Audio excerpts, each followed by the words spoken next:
Hey everyone, Farah from Zoom here. On this short video, we're going to review polling for your in-meeting experience or your virtual classroom. As the host, you can see that I already have a polling button built into the toolbar along the bottom. And when I click this, this will give me the ability to launch any polls that I've already set up between world history and US presidents in this example. When I'm ready to launch this poll for my class, I'll click Launch Poll button. And then I'll be able to keep track in real time as my participants are responding to the poll. So we can see here we have two questions basically around some of the wars from previous centuries.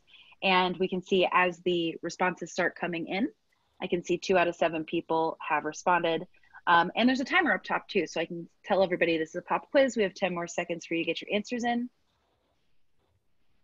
And then once those answers are completed, I can click End Poll.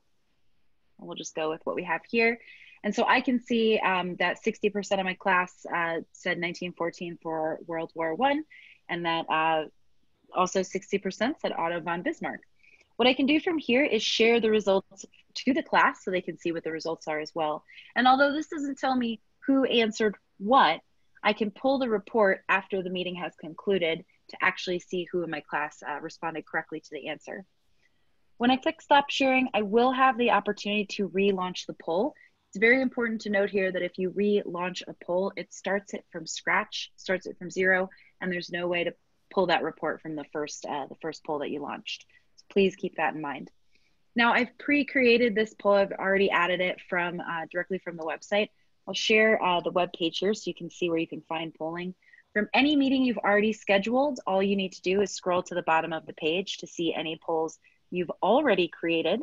You can edit them here, and you can also add additional polls here. Hope this video was helpful and gets you off to the right foot starting polls with your classrooms or your in-meeting experience.